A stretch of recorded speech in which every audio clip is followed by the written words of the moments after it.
Hi hello guys, అందరూ ఎలా ఉన్నారు? నేను మీ శ్రీదేవి, కాకినాడ అమ్మాయిని. ఈ వీడియో వచ్చేసి మా హస్బెండ్ బర్త్డే రోజు వ్లాగ్ అండి. ఈ వ్లాగ్లో ఏంటంటే ఆ రోజు మేము ఏం చేసాము అనేది అయితే చూపిస్తున్నాను. మేము మార్నింగ్నే మా ఇంటి దగ్గర ఫ్రెష్ అప్ అయిపోయి దేవుడికి దండం పెట్టుకొని ఇంకా మాకు కావాల్సిన థింగ్స్ లైక్ చికెన్, కొత్తిమీర, కరివేపాకు ఇలాంటివి తీసుకుని ఇంకా అమ్మ వాళ్ళ ఇంటికి స్టార్ట్ అయ్యామన్నమాట. అప్పటికే టైము 11:30 అయిపోయింది. ఇంకా అమ్మ వాళ్ళ ఇంటికి రీచ్ అవ్వగానే కుకింగ్ అయితే స్టార్ట్ చేస్తాను. ఇంకా మా హస్బెండ్ బర్త్డే రోజున మా హస్బెండ్ని విష్ చేసిన అందరికీ కూడా చాలా చాలా థ్యాంక్స్ అండి. ఇంకా వీడియో అయితే కంటిన్యూ అయిపోతుంది, మీరు కూడా చూసేయండి.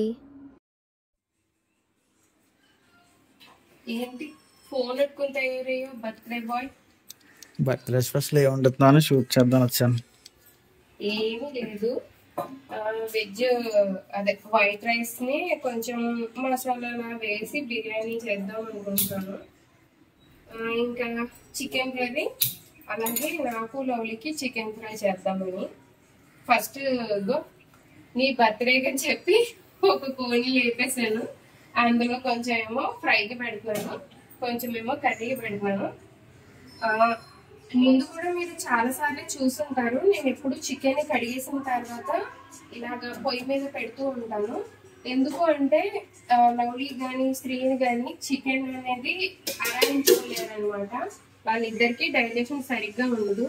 సో వాళ్ళకి కుక్ చేసే చికెన్ ఎక్కువ కుక్ అవ్వాలి. అందుకని చెప్పి నేను ఆయిల్లో ఫ్రై చేయను. ఎక్కువ ఆయిల్లో ఫ్రై చేస్తే మీకు కూడా చెప్పాను కదా ఇంతకు ముందు, దానివల్ల క్యాన్సర్ కి సంబంధించిన కొన్ని సెల్స్ అనేవి క్రియేట్ అవుతూ ఉంటాయి అలాంటి ఫుడ్ తిన్నప్పుడు అని. సో ఎక్కువ నేను ఆయిల్లో డీప్ ఫ్రై లాంటివి చేయకుండా ఇలా పెడతానమాట.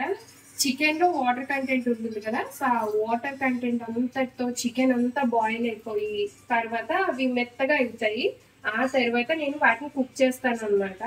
సో ఇప్పుడు అందుకే విడివిడిగా పెడుతున్నాను. మరి మిగిలిన వాళ్ళు ఇలాగే తింటారా అంటే అది మరీ అంత మెత్తగా జ్యూసీగా అయితే ఉండదు. వీళ్ళిద్దరి కోసం నాకైతే అలవాటు అయిపోయింది. ఇంకా మా మమ్మీ తమ్ముడు కదా, సో వాళ్ళు కూడా ఇలానే తినేస్తారనమాట. ఇవాళ అయితే ఇలా కుక్ చేస్తున్నాను. ఇంకా ఈ లియోగాడు చికెన్ ని తెచ్చినప్పటి నుంచి ఇక్కడే ఉన్నాడు. ఎప్పుడు కుక్ అవుతుందా, ఎప్పుడు చూద్దామా, ఎప్పుడు తినేద్దామా అని వెయిటింగ్ అనమాట వీడు. అలాగే పచ్చిది ఇచ్చేమని అడుగుతుంది. ఇప్పుడు నా వెనకాలే తిరుగుతుంది. అస్సలు నేను ఏమనకపోయినా లియోకి నాకు రోజు గొడవ అవుతూనే ఉంటది. కానీ ఇవాళ మాత్రం బుద్ధిగా కూర్చుని అడుగుతుంది అనమాట. ఇంకా ఇది నా బుర్ర తినేసేలా ఉందని వెళ్ళిపోతున్నాను. ఏరా వెళ్ళిపోతుంది అనుకున్నాను. ఇంకా వంటగదిలోనే సెటిల్ అయిపోయింది. ఇంకా నేను బిర్యానీ అనేసి అనుకున్నాను కదా, సో అందులోకి అయితే ఇప్పటికే చాలా టైం అయిపోయింది. నేను మా ఇంటి దగ్గర నుండి ఇక్కడికి వచ్చేసరికి మళ్ళీ ఇక్కడ కుక్ చేసి తొందరగా మా అత్తయ్యకి పంపించాలి. అండ్ అలానే మాకు కూడా టైం అవుతుంది కదా. ఇప్పటికే దగ్గర 12 దగ్గర అయితే అయిపోయింది. మా ఉల్లిపాయలు అయిపోయింది, గుర్తు చేయి సాయంత్రం.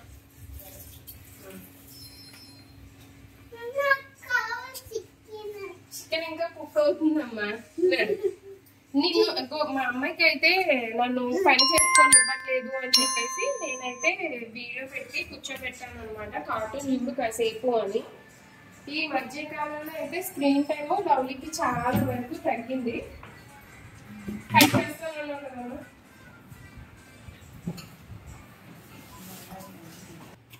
ఇంక వాళ్ళు యోగానైతే నా వెనకాల తిరుగుతూ ఉన్నాడు.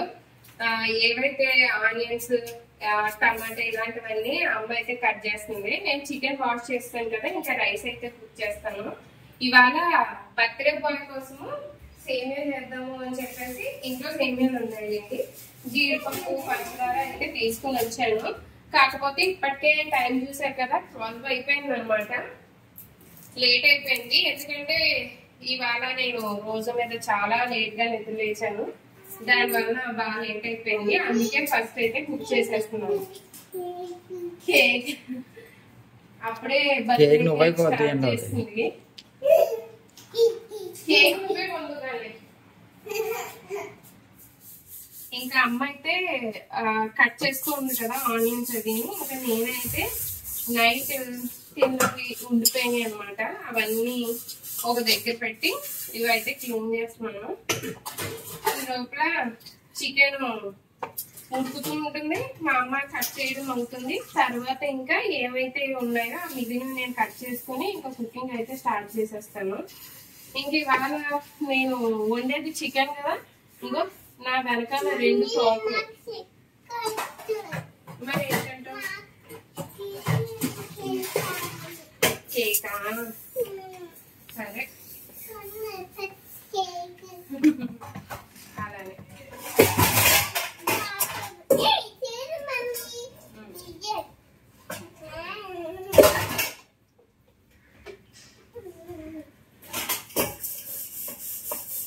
ఇక నేను ఇంట్లో కుక్ చేయలేదు. నేను చికెన్ ఫ్రైకి అని చెప్పాను కదా, ఇది చూసారు కదా, చికెన్లో ఉండే వాటర్ అంతా అయిపోయింది. ఇలా ఉన్నప్పుడు నేను ఇందులో వాటర్ అయితే యాడ్ చేసుకుంటాను అనమాట. ఎందుకంటే నేను ముందే చెప్పాను కదా, ఇగో చూడండి గ్లాస్ వాటర్ యాడ్ చేస్తున్నాను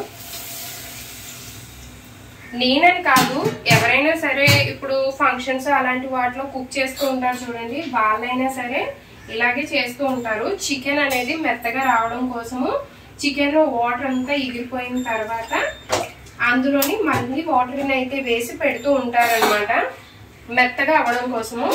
ఇప్పుడు ఇలా చేయడం వల్ల చికెన్ అనేది మంచిగా సాఫ్ట్ గా అయితే కుక్ అవుతూ ఉంటుంది, ఆయిల్ కూడా చాలా తక్కువ పడుతుంది అనమాట. అందుకోసం నేను ఇలా అయితే పెడుతున్నాను, అంటే లవ్లీకి ఇంకా శ్రీనికి డైజెషన్ బాగుంటుంది అని చెప్పి. సో ఈ టిప్ అయితే చూడండి. నేను ఇది విజయవాడలో మా పిన్ని ఉంది చూడండి, తనైతే చెప్పింది అనమాట. నేను అంతకు ముందు ఏం చేసేదాన్ని అంటే, ఇప్పుడు లవ్లీకి నేను 1.5 year తర్వాత నుంచి చికెన్ అయితే పెట్టేదాన్ని అనమాట. సాలిడ్స్ అయితే అంటే ఇలా మీట్ లాంటివి పెట్టేటప్పుడు మెత్తగా ఉండట్లేదు అని చెప్పి కుక్కర్ లో కుక్ చేసి పెట్టేదాన్ని. దానివల్ల నాకు నీచి వాసన అనేది ఎక్కువ రావడం అనేది తెలిసిందనమాట. సో ఇలా కనుక మీరు కుక్ చేసుకుంటే స్మెల్ రాదు.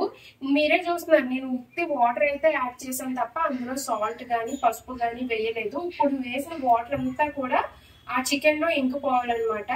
అప్పుడు ఆ చికెన్ అనేది బాయిల్ అయిన తర్వాత అప్పుడు నేను ఆయిల్ అలాంటివి అయితే యాడ్ చేస్తాను. ఇంకా చికెన్ ఫ్రైకి మసాలా ఎలా చేసుకోవాలి అనేది ఈ చికెన్ కుక్ అయిపోయిన తర్వాత ఇప్పుడు చూసారు కదా, ఓన్లీ 2 పొయ్యిలే ఉన్నాయి. ఒక పొయ్యి ఖాళీ అయిన తర్వాత మసాలా అనేది నేను ఎలా ప్రిపేర్ చేసుకుంటానో అయితే చూపిస్తాను. ఈ రైస్ అయితే గిద్ద మైసూర్ రైస్. నేను దీంతోనే ఇప్పుడు బిర్యానీలో అయితే ప్రిపేర్ చేద్దాం అనుకుంటున్నాను. ఇది కిలో రైస్ అనమాట. అంటే ఈ గ్లాస్ తో 4 గ్లాసులు రైస్ అయితే నేను తీసుకున్నాను. అయితే మనం ముందుగా నానబెట్టి పెడతాం కదా బిర్యానీకి, అందుకని చెప్పి నేను ముందుగా అయితే కట్ చేసి పక్కన పెడదామని. అయితే ఏ రైస్ అయినా నేను వాడేటప్పుడు ఇలా ఏరుతూ ఉంటాను అనమాట. ఎందుకంటే ఇప్పుడు స్టోర్ రైస్ అంటే అందులోని ఎక్కడొకక్కడ పేకు పురుగు అనేసి పడుతూ ఉంటుంది. ఇంకొకటి ఈ గిద్ద మైసూర్లో ఏంటంటే స్వీట్నెస్ ఉంటుంది కదా, రైస్ కార్బోహైడ్రేట్స్ అయ్యి ఉంటాయి కదా, సో ఇందులో అయితే తెల్లని పురుగు పడుతూ ఉంటుంది అనమాట.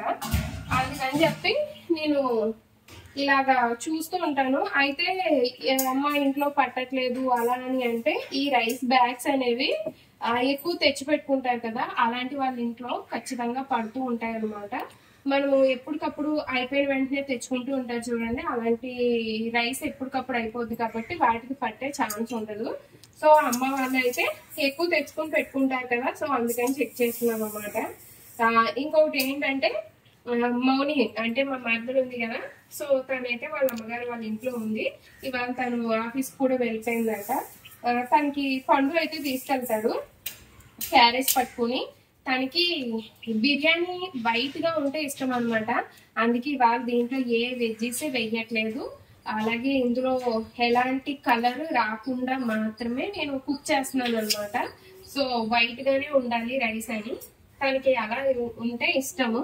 ప్రజెంట్ అయితే తను చికెన్ తినట్లేదు కానీ ఇలా రైస్ ఐటమ్ వైట్ గా ఉంటే పలావు బిర్యానీ ఇలాంటివి అయితే తింటుంది. సో అందుకోసమే నేను తనకి అన్నట్టు కుక్ చేస్తున్నాను అనమాట. పేరు మా ఆయనది అనుకోండి. ఇంక ఏ వెజ్జెస్ అయితే వేయట్లేదు, ఇందులోని ఆనియన్ మాత్రమే వేస్తున్నాను, టమాటా కూడా వేయట్లేదు. పచ్చిమిర్చి వేస్తానమ్మా. మీకు విషయం చెప్తాను. నా మ్యారేజ్ అయిపోయి ఇప్పుడు 7th ఇయర్ అనుకుంటా, 2017 లో అయింది మ్యారేజ్. అయితే అప్పటి నుంచి నేనే కుక్ చేసుకుంటున్నాను. ఇప్పటికీ స్టిల్ నేను కుకింగ్ చేస్తూ ఉంటాను. మా అమ్మ పక్కన చెప్తూ ఉంటాను అనమాట, నాకు వచ్చిందైనా సరే. ఇప్పుడు కూడా అక్కడ నుండి చెప్తుంది అలా చెయ్యి ఇలా చెయ్యి అని. మదర్స్ ఎప్పుడు అంతే కదా.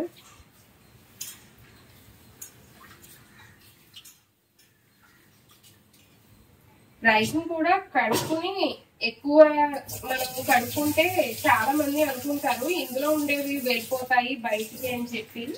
అదైతే నిజమేనండి. ఎక్కువగా రైస్ కడగడం వల్ల అందులో ఏదైతే ఉంటుందో ఆ ప్రోటీన్ కానీ కార్బోహైడ్రేట్స్ కానీ ఏమైనా విటమిన్స్ కానీ ఇలాంటివి బయటకు వెళ్ళిపోతూ ఉంటాయి. సో ఆ రైస్ వాటిని ఏ మొక్కలకు వేస్తే అవి మంచిగా అయితే గ్రో అవుతాయి. కాకపోతే ఏంటంటే ఇప్పుడు నేను అలాంటివి ఏం చెయ్యట్లేదు అనమాట, బయటకి వేస్ట్ గానే పడేస్తున్నాను. ఇంక ఇవాళ అయితే లవ్లీకి కూడా ఇదే రైస్ పెడతాను. సో ఈ రోజు తనకి రైస్ పెట్టడం వలన నేను ఏం చేశానంటే, మార్నింగ్ లవ్లీకి ఇన్సులిన్ ఇచ్చిన తర్వాత టిఫిన్ పెట్టలేదు, తనకి 100 ml మిల్క్ అయితే ఇచ్చాను అనమాట, లో ఫ్యాట్ మిల్క్. సో మిల్క్ ఇచ్చి తర్వాత తనకి ఈ అదే 11 ఆ టైంకి నేను కెలాగ్స్ ఉంటుంది కదా, అందులోని ఒకటి సాల్టీగా ఉంటుంది ఫ్లేవర్, అంటే ఏమి ఉండదు అందులోని, వితౌట్ ఫ్లేవర్ అనుకుంటాం మేబీ, అది సాల్ట్ లాగా ఉంటుంది కొంచెము చప్పగా, అదైతే పెట్టాను అనమాట. ఇప్పుడు ఆఫ్టర్నూన్ ఈ లంచ్ టైంకి అయితే నేను ఇదే పెడతాను. మీకు ఇంతకు ముందు కూడా చెప్పాను, నేను ఈ రైస్ పెట్టినప్పుడు తక్కువ పెడతాను. ఇవాళ చికెన్ ఉంది కాబట్టి చికెన్ ని పెడతాను అనమాట. అప్పుడప్పుడు అయినా ఇలా పెడుతూ ఉండాలండి. ఇది ఫస్ట్ స్టార్టింగ్ లో నేను చాలా స్ట్రిక్ట్ డైట్ చేశాను. అప్పుడు లవ్లీ ఉండాల్సిన వెయిట్ కంటే చాలా లోయర్కి వెళ్ళిపోయింది. షుగర్ కూడా కరెక్ట్ గా కంట్రోల్లోనే ఉండేది. అంటే తనకి HbA1c అప్పుడు 6 ఉండేది అనమాట. కరెక్ట్ కంట్రోల్లోకి తీసుకొచ్చాను 15 నుంచి 6కి. అయితే నేను చేసిన డైట్ వలన లవ్లీ చాలా వీక్ గా అయిపోయి హెయిర్ లాస్ అది అయిపోతూ ఉండేది అనమాట.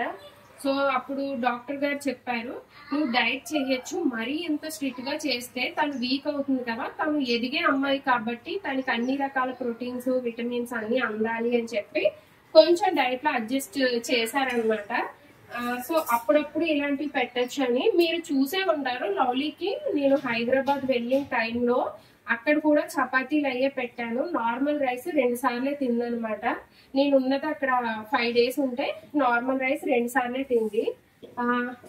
ఇప్పుడు మళ్ళీ తింటుంది. అప్పటి నుంచి ఇప్పటి వరకు మధ్యలో తినలేదు, బ్రౌన్ రైసే తింటుంది. ఇప్పుడైతే తింటుంది అనమాట. సో నేను గ్యాప్ ఇస్తున్నాను. ఎంత అంటే ఇంచుమించుగా ఒక 2 weeks వరకు గ్యాప్ అయితే ఇచ్చాను. ఇంకా రైస్ వాష్ చేసుకున్నాను కదా, ఇందులో ఉన్న వాటర్ అంతా కూడా డ్రైన్ చేస్తాను. ఇప్పుడు దీన్ని పక్కన అయితే పెడుతున్నాను అనమాట. ఈ లోపల నాకు తెలిసి ఈ చికెన్ అయిపోయింది అనుకుంటున్నాను. ఇంకా షూట్స్ మా కెమెరామెన్ కి నేను పిలిచే వరకు తెలియదు అనమాట. చూసాను కదా చికెన్ అంతా కూడా కుక్ అయిపోయింది. సో మనకి ఇప్పుడు మసాలా కావాలి కదా ఈ చికెన్ ని ఫ్రై చేయడానికి. ఇంట్లో రెడీ చేసి పెడతారు అసలు దాడి ఎప్పుడుని. ఆయన ఊరు వెళ్ళే హడావిడిలో ఉండడంతో ఏమి మసాలా అనేది తయారు చేయలేదు అనమాట. సో ఇప్పుడు నేనైతే చేస్తున్నాను అది. మా డాడీ అంత పర్ఫెక్ట్ గా అయితే నేను వంట చేయలేను. ఆయన మసాలా రెసిపీ ఏంటనేది మేబీ మా అమ్మకి తెలిసేమో. ఏమ్మా ఏమేమి వేస్తారు ఇందులోని? కాదు మసాలాలు.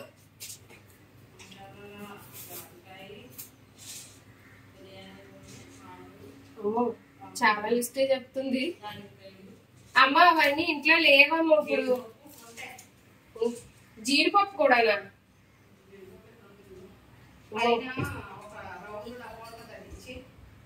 ఏంటి మసాలాకి? బిర్యానీకి నాకు తెలుసులే.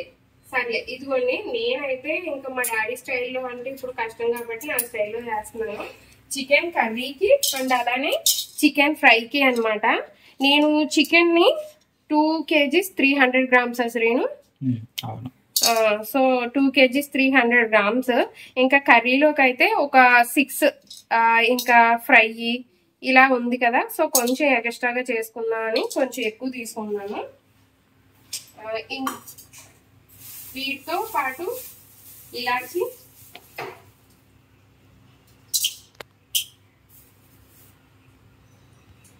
ఒక 6 తీసుకున్నాను. మనకి లవంగా అంటే క్లౌడ్స్ అయితే మాత్రము ఒక 15 దగ్గర తీసుకున్నది.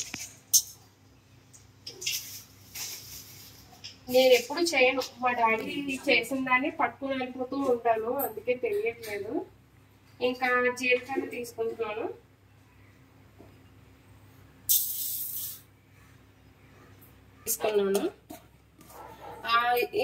ఇంట్లో ధనియాలు అయిపోయినాయి అమ్మా, ధనియాల పౌడర్ అయితే ఉంది. ఆల్రెడీ మా డాడీ చేసిన ధనియా పౌడర్ అన్నమాట ఇది. జీలకర్ర పౌడర్ కూడా అయిపోయింది. ఇది జీలకర్ర ధనియాల, సరేలే ఆయన జీలకర్ర ఎక్కువ ఏమి కాదు. సో ఇందులో ఇంకా దాల్చిన చెక్క అయితే వేయాలి. ఇది ఎక్కడ ఉందో ఏంటో. ఇందులోని దాల్చిన చెక్క కూడా వేస్తున్నాను. మా అమ్మ ఇంట్లో చూసారే, ఇందులో ఇలాచీ ఉంది, దాల్చిన చెక్క ఉంది, మళ్ళీ ఇక్కడ ఇలా ఇంకో చోట ఇలాచి లవంగ మొగ్గలు ఉన్నాయి, ఇక్కడ ఒకటి జీలకర్ర ఉంది, మళ్ళీ ఇక్కడ ఒకటి జీలకర్ర ఉంది అనమాట. ఏంటో ఒకటి వేరే వేరే వాటిలో ఉన్నాయి. ఇందులో కూడా ఏమో ఉన్నాయి. ఇందులో కూడా మళ్ళీ ఇలాచి, దాల్చిన చెక్క అన్ని కలిపి ఒక దాంట్లో వేయాలమ్మా. చాలా చోట్ల ఉన్నాయి. గసగసాలు ఉంది, ఎక్కడ ఉన్నాయో. సో వీటిని అయితే ఇప్పుడు ఫ్రై చేస్తున్నాను అనమాట. మంచి స్మెల్ వస్తుంది మనకి. స్మెల్ వచ్చిన తర్వాత కట్టేస్తే సరిపోద్ది. నేను బిర్యానీ మసాలాలు బయట నుండి అయితే తెచ్చుకున్నాను, ఇవన్నీ ప్యాకెట్. ఎందుకంటే ఇందులో అన్ని కలిపేసి ఉంటాయి అనమాట. ఇది 25 రూపీస్ది తీసుకొని వచ్చాను నేను. సో దీన్ని అయితే ఇప్పుడు బిర్యానీ ఈ ప్యాకెట్ అయితే నేను బయట నుంచి తీసుకొని వచ్చాను. బిర్యానీ మసాలాలు అన్ని కలిపేసి ఉంటాయి. ఏంటంటే అమ్మ వాళ్ళ ఇంట్లో ఇప్పుడు డాడీ వచ్చి తెచ్చుకోవాలన్నమాట. సో నేనైతే ఇంకా అన్ని మార్కెట్కి వెళ్ళి తెచ్చిన. డాడీకి ఇది క్వాలిటీగా లేదు అలా అని అంటారా, ఆయనకి తెలిసినంత నాకు తెలియదు కాబట్టి నేనైతే ప్రస్తుతానికి ప్యాకెట్ అయితే తెచ్చేసాను. ఇందులో అన్ని కలుపుకుంటాయి. దీన్ని యూజ్ చేసి బిర్యానీ అయితే కుక్ చేస్తాం అనమాట. సో ఇది ఓన్లీ కర్రీకి ఫ్రై కోసం మాత్రమే.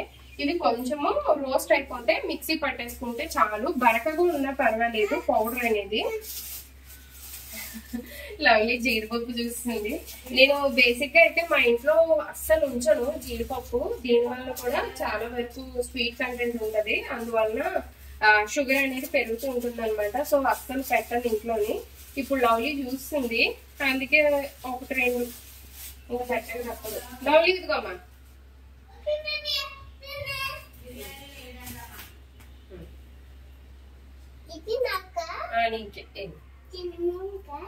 తినడానికి మా ఇంట్లో అయితే మనకి వీడియో షూట్ చేయడానికి బాగుంటది. కాకపోతే ఇక్కడ ఏంటంటే కుదరట్లేదు అనమాట. ఇది కూడా అయిపోయింది. అమ్మా లేదమ్మా, వేడిగా ఉన్న వస్తువుల దగ్గర చూసారు కదా, కలర్ చేంజ్ అనేది అయిపోయినాయి. తర్వాత స్మెల్ కూడా మంచి ఘాటు స్మెల్ వస్తూ ఉంటుంది అనమాట. సో వీటిని మనము మిక్సీ పట్టేసుకుంటే సరిపోద్ది. జింజర్ గార్లిక్ పేస్ట్ డాడీ ఊరు వెళ్లే ముందరే బాటిల్ నిండా పట్టేసి ఇచ్చారనమాట. అది కూడా అయిపోయింది. మనం పట్టుకోవాలి ఇప్పుడు పేస్ట్ ని. అమ్మా వాటర్ అక్కడ పెట్టాను నాన్న, వెళ్ళి చూడు.